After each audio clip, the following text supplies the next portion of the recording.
When an adult son, often past 30, displays persistent rudeness or aggression towards his mother, it is rarely a simple matter of a difficult personality. Instead, it signals a deeper, unresolved internal conflict within the son, projected onto the safest emotional target. This behavior, often dismissed as a mere personality trait, is a critical indicator of profound internal conflicts. Many men, particularly after their mid-30s, encounter an existential crossroad, wrestling with the fundamental question, who am I? The predictable milestones of youth give way to an unpredictable landscape. Early ambitions often collide with harsh realities, creating cognitive dissonance between self-perception and actual achievement. Society subtly dictates that by 35 a man should possess stability and independence. When reality falls short, it breeds intense irritation, chronic anxiety, and even physical stress. Even outwardly successful men can harbor deep self-doubt, amplified by comparisons to peers. The relentless societal pressure to be a real man exacerbates this psychological tension, draining the nervous system. This dissatisfaction often manifests as covert aggression, seeking a safe outlet. The mother, and sometimes the wife, unwittingly becomes this convenient lightning rod, a target for accumulated pain, frustration, and anger too risky to express elsewhere. This isn't merely temporary difficulty, it's a deep process of reevaluation. Until he understands his worth beyond achievements, his dissatisfaction damages his closest relationships. A man instinctively seeks a safe space to unload emotional ballast. The mother traditionally serves as this emotional haven. Paradoxically, instead of gratitude, he may unleash resentment and anger upon her.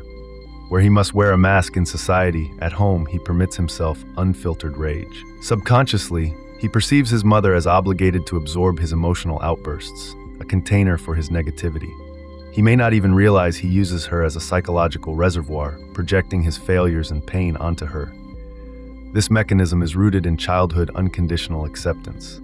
He unconsciously expects this dynamic to persist, regardless of his behavior.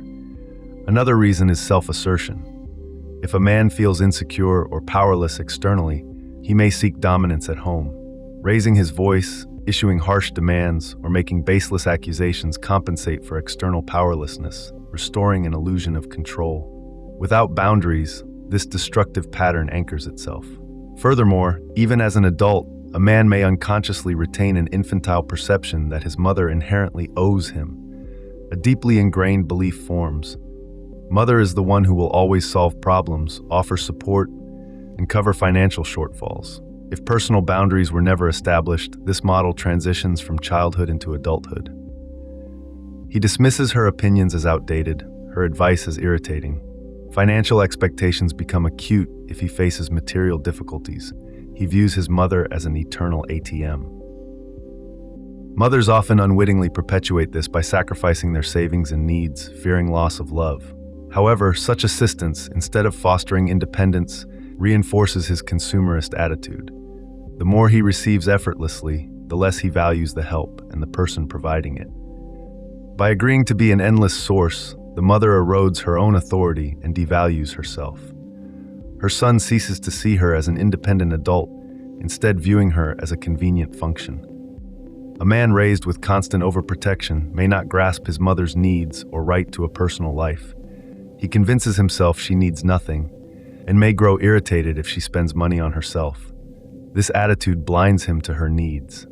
Financial dependence becomes dangerous if he avoids responsibility for his own life. This pathological model, the longer it persists, becomes harder to break.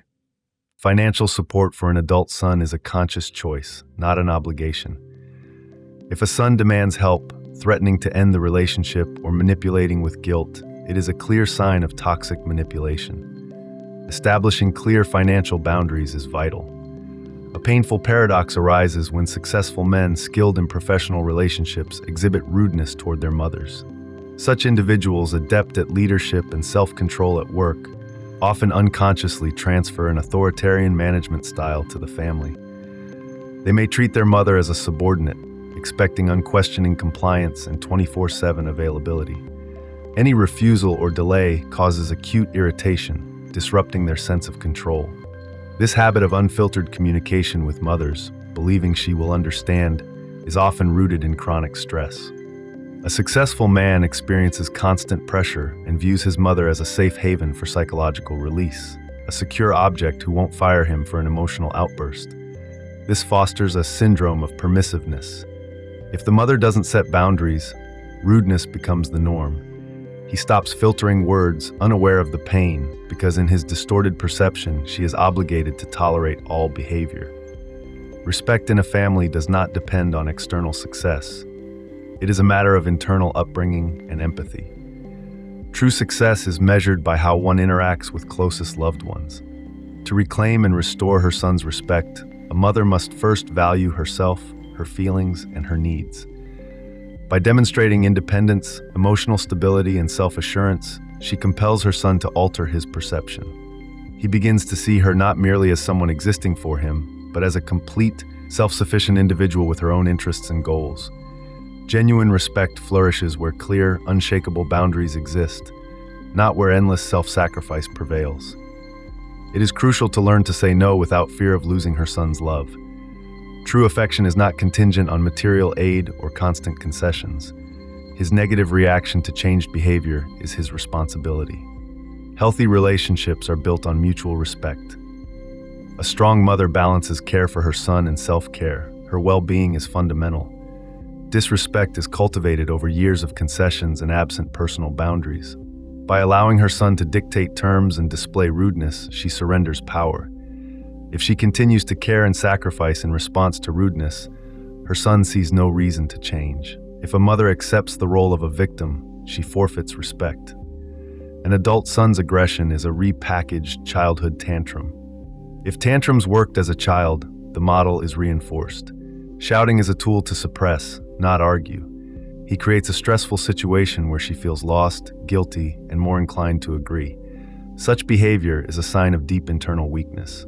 If a mother responds to shouting with justifications, tears, or concessions, she reinforces this mechanism. The only effective way to break this cycle is to not react to the shouting. If she refuses to participate, the shouting will diminish.